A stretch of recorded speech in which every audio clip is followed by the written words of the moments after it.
Lately, some Nigerians have been chanting, "The president must go." Okay, in a democracy, you have the right to demand for a president to leave office.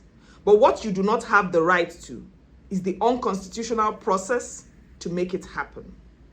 So let me ask you, when exactly and how do you want him to go?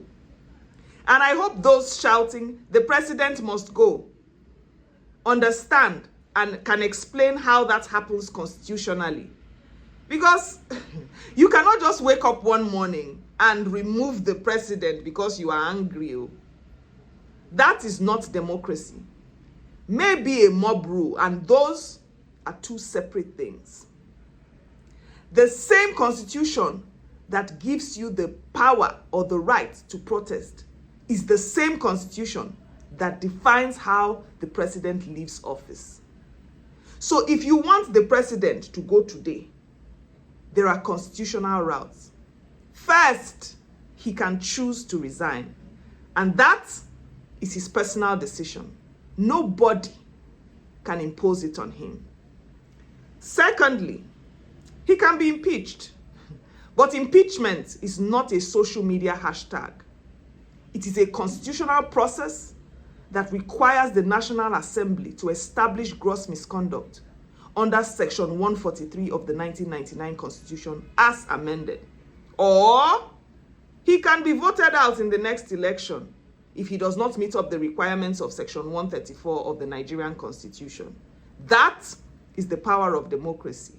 That is the power of ballot. But let me ask you, let's assume that he leaves office today.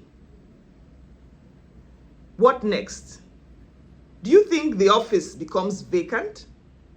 Or maybe you think your fave will get into office, or you just put your fave there. Anyways, Section 146 of the Nigerian Constitution already answers that. Because shouting, "The president must go," is not a strategy. It is not a constitutional process. It is at best a mere slogan.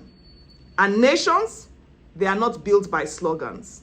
Nations are built by systems.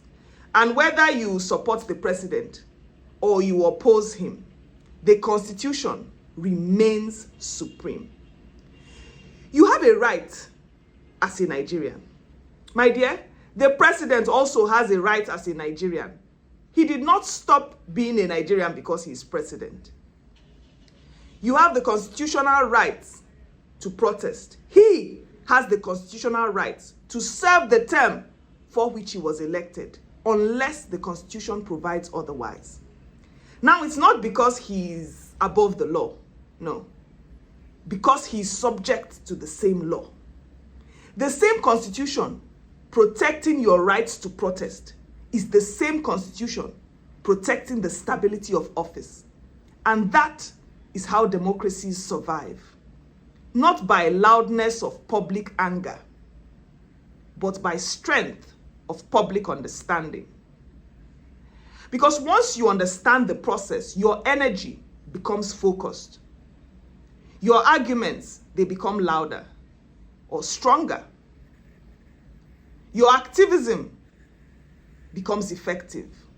Your movement definitely will gain direction. And that is the difference between noise and power. Noise says, "The president must go." Power says, "Under what constitutional proviso?" Because this democracy that we are talking about is not emotions, so it's not a game of emotions. It is a game of systems. And if you truly want change, the first thing you must do is to understand the system you are trying to change.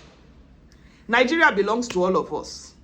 And if we truly want to shape its future, then we must do so with passion, yes, but also with knowledge. Because knowledge gives direction to power. And power without direction changes nothing.